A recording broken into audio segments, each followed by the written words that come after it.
할렐루야.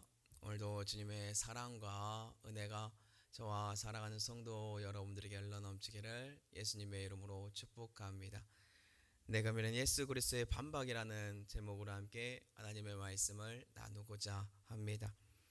우리는 어제 예수 그리스도께서 귀신 들려 병든 자를 고쳐주는 사건을 보았습니다. 그들은요, 예수가 귀신의 왕 바알세불에 힘입어서 귀신을 쫓아낸다라고 바리새인들이 그에게 고백을 하니까요, 주님이 어떻게 말을 하냐면 성령을 힘입어서 귀신을 쫓아냈고 그것은 곧 하나님의 나라가 임한 것이다 라는 것을 우리는 배웠습니다. 자, 오늘 본문 또한 그 말의 연장선에 있는 내용인데요, 예수 그리스도께서 바리새인들에게 계속해서 반박하면서 하나님의 말씀을 전하고 있는 것을 우리가 나누고자 합니다. 성도 여러분들은 혹시 정당한 방식 가운데 누군가의 것을 힘으로 뺏어야 되는 상황이 오면 어떻게 하시겠습니까? 저라면 먼저 상대방보다 힘을 키워서 상대방의 것을 제 앞에서 빼앗거나, 아니면 상대방보다 힘이 좋은 분들을 섭외하여서 내 편으로 만들어서 상대편의 것을 제압하고 빼앗을 것 같습니다.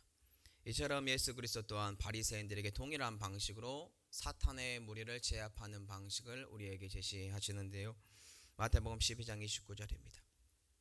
사람이 먼저 강한 자를 결박하지 않고서야 어떻게 그 강한 자의 집에 들어가 그 세간을 강탈하겠느냐? 결박한 후에야 그 집을 강탈하리라. 주님은 강한 자의 집에 들어가 그것을 빼앗는 상황, 그런 상황이 있다면 그 강한 자를 결박해야 한다라고 합니다. 이것은 상징입니다.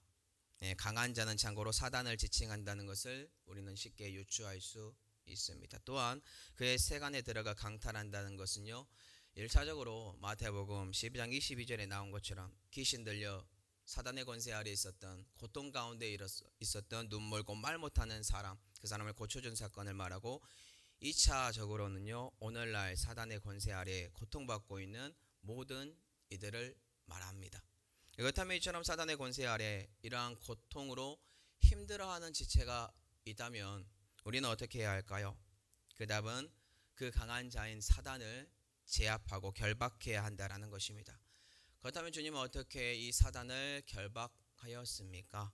마태복음 12장 28절 앞부분에 그 답이 나와 있는데요, 내가 하나님의 성령을 힘입어 귀신을 쫓아내는 것이면 하나님의 나라가 이미 너에게 임하였느니라. 주님은요, 그냥 쫓아내신 것이 아니라 하나님의 성령을 힘입어 강한 자인 사단을 결박하였고 그의 집에 들어가 그 세간을 강탈했습니다. 그러므로 하나님 나라가 그들에게 임하였다라고 우리에게 알려주고 있습니다. 우리가 성령을 힘입지 않고서는 강한 자인 귀신을 쫓아낼 수 없다는 것을 꼭 기억하시기 바랍니다. 성령 하나님의 능력을 의지함으로 살아가는 분들이 됐으면 좋겠습니다. 자, 그런데 이러한 비밀을 믿지 않는 존재들이 있습니다. 그 존재들이 누구냐면 바로 바리새인들입니다. 그들은 오히려 주님을 모함하였고 주님이 바알세불의 힘을 빌려서 귀신을 쫓아낸 것이라고 거역하고 모욕하고 대적하고 반대하는 세력입니다. 그래서 주님은 고백합니다. 자신과 함께하지 아니하는 자, 자신을 반대하는 자이며 나와 함께 모으지 아니하는 자는 해치는 자인데 이는 결국 사함을 받지 못하는 죄를 범하는 존재다라고 해요. 이 죄가 상당히 큽니다.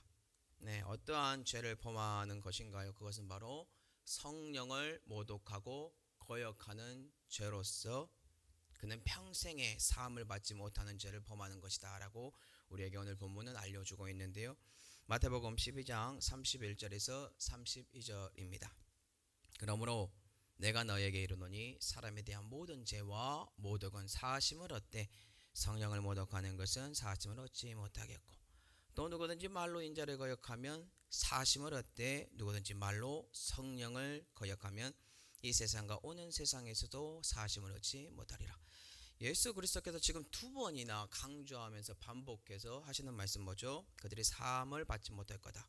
첫째는 그들이 성령을 모독할 때 사함을 받지 못하고요, 둘째는 성령을 거역할 때 그들은 사함을 받지 못할 것이다 라고 해요. 참고로 사함을 받을 수 있는 범위도 우리에게 알려줍니다. 사함 받을 수 있는 범위는요, 사람에게 사람에 대한 모든 죄와 모독, 그리고 인자를 인자인 주님을 거역했을 때 사함 받을 수 있대요. 실제로 사람들을 모독하고 이러한 죄를 범했을 때 우리는 사함을 받는 사건들을 많이 알고 있습니다. 또한 예수 그리스도를 저주했던 사람 있죠, 베드로인데 그가 사함을 받은 사건 알고 있고요.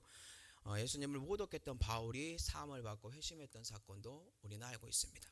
그런데 사함을 받지 못하는 경우 무엇이라고요? 그것은 바로 성령을 모독하고 거역할 때라는 거예요. 그렇다면 첫 번째, 금일 본문에서 성령을 모독한다라는 것은 도대체 어떠한 의미가 있는 것일까요?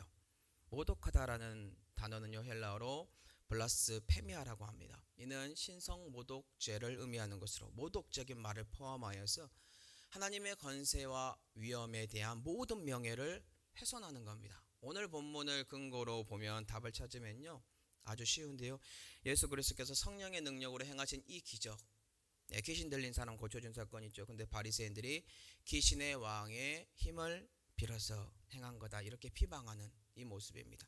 두 번째로 성령을 거역한다는 것은 그럼 무엇이냐?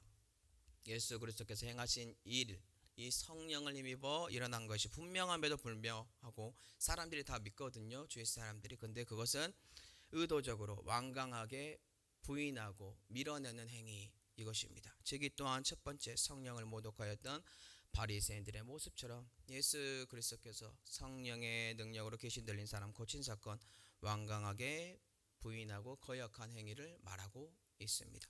그렇다면 주님께서 이처럼 강하게 성령의 능력을 부인하고 모독하고 거역하는 자들이 사함을 받지 못하는 이유를 말씀하고 있는 이유가 도대체 무엇일까요? 너무나 안타깝고 속상하기 때문입니다. 그 이유는 바로 그들에게 하나님의 나라가 임하지 못합니다. 마태복음 12장 28절 다시 한번 볼게요. 뒷부분입니다. 하나님의 나라가 이미 너에게 임하였느니라. 어떻게 임한다고요? 성령의 능력을 믿는 사람만 믿습니다. 성령의 능력을 모독하고 거역하는 행위는 하나님의 나라가 임할 수도 없는 존재들이요, 그들은 영원한 지옥불에 떨어지는 존재가 됩니다. 이는 결국 성령의 능력이 아니고서야 어떻게 예수 그리스도를 영접하고 믿을 수 있겠습니까? 바리새인들은 그 성령의 능력을 모독하였고 거부하였고 주님을 믿지도 않았으며 하나님의 나라에 들어가지도 않고 그 앞에 서서 천국의 문에 들어가는 사람들을 못 들어가게 했습니다. 사단의 권세 아래에서 사단의 통치를 받는 존재들이 되었다라는 것입니다. 그런데 그러한 존재들인 바리새인들이 그 당시 사람들에게는요, 너무나 존중받고 있는 위치에 있었던 사람입니다. 참 아이러니하죠. 주님이 이들에게 경종의 말씀을 줍니다. 그리고 시온회로 바리새인들에게 말씀을 이어가기 시작합니다. 마태복음 12장 33절입니다. 나무도 좋고 열매도 좋다 하든지 나무도 좋지 않고 열매도 좋지 않다 하든지 하라. 그 열매로 나무를 아느니라. 그 열매로 나무를 알 수 있다라는 이 비유를 통하여 주님은 결국 귀신을 쫓아낸 이 사건은 단순한 사건이 아니라 좋은 나무에서 자란 열매다라는 것을 알려주고 있습니다. 이는 누구든지 알 수 있는 내용으로 주님이 귀신 들린 자를 고쳐준 사건은 바알세불의 힘이 아니구나, 성령의 능력이구나, 이것을 바리새인들에게 반박하고 있다라는 것입니다. 즉 바리새인들의 거짓된 매도와 그들의 논리에 모두가 수긍할 수 있는 이 비유로 반박을 하고 있습니다. 그러면서 완악하고 완고한 바리새인들에게 일침을 가하는 충격적인 말을 이어갑니다. 금일 본문 34절입니다. 독사의 자식들아, 너희는 악하니 어떻게 선한 말을 할 수 있느냐? 이는 마음에 가득한 것을 입으로 말함이라. 주님은 그 당시에 사람들에게 존경받는 위치에 있는 바리새인들에게 뭐라고 했다고요? 독사의 자식들아 라고 합니다. 이 표현은 바리새인들에게 엄청난 모욕적인 욕입니다. 왜 그럴까요? 성경을 잘 이해하고 있는 바리새인들에게 이 독사라는 것은 무엇인지 압니다. 뱀은 참고로 사단의 상징입니다. 또한 뱀은 혐오의 동물이며 부정한 동물이며 독사 같은 경우는 특히 사람들에게 치명적인 동물로 사람을 죽게 만들기 때문에 이러한 동물로 비유했다는 것은 바리새인들에게 엄청난 모욕적인 욕이다라는 것입니다. 민중들에게는 존경을 받고 스스로 거룩하다고 믿고 있던 바리새인들에게 이렇게 불렀다는 것은 그들의 죄가 얼마나 심각한 상태인지, 그들의 마음이 얼마나 완악한 상태인지 보여주는 장면입니다. 결국 그들의 죄가 이렇게 심각한 상황이기 때문에 그들의 마음에 가득한 악으로 인하여 주님은 바알세불의 힘을 빌려서 귀신을 쫓아낸 것이다 라고 모욕했다라는 것이겠죠. 주님은 말을 이어갑니다. 선한 사람은 그 쌓은 선으로 선을 내고 악한 사람은 그 악에서 악을 낸다라고요. 이는 결국 외적인 지식이나 모습이 아니라 내면의 마음에 쌓은 선한 것을 주님은 보고 계시며 그 내면은 쌓은 선이야말로 그 내면에 쌓은 선이야말로 성령 하나님의 것을 거역하거나 거부하지 않고 받아들인다라는 것을 우리는 알 수 있습니다. 이와 반대로 그 마음에 악을 쌓고 살아가면 성령 하나님의 사역 모욕하겠죠, 거부하겠죠, 받아들이지 않겠죠. 이는 결국 그들이 쌓은 것으로 인하여 마지막에 심판을 받게 되는 것을 알려줍니다. 금일 본문 마태복음 12장 36절에서 37절입니다. 내가 너에게 이르노니 사람이 무슨 무익한 말을 하든지 심판날에 이에 대하여 신문을 받으리니 내 말로 의롭다함을 받고 내 말로 청지함을 받으리라. 이는 단순히 우리가 말한 이 말을 지칭한 것 아닙니다. 그 마음에 악을 쌓음으로 성령 하나님의 사역을 모독하고 거부하는 말들이겠죠. 심판날에 그들이 성령 하나님을 바알세불이라 모욕하고 거부하였기 때문에 하나님의 나라에 들어가지 못했다라는 거예요. 그의 입에서 그의 마음에서 이 모든 것들이 나왔기 때문에요. 말씀을 맺겠습니다.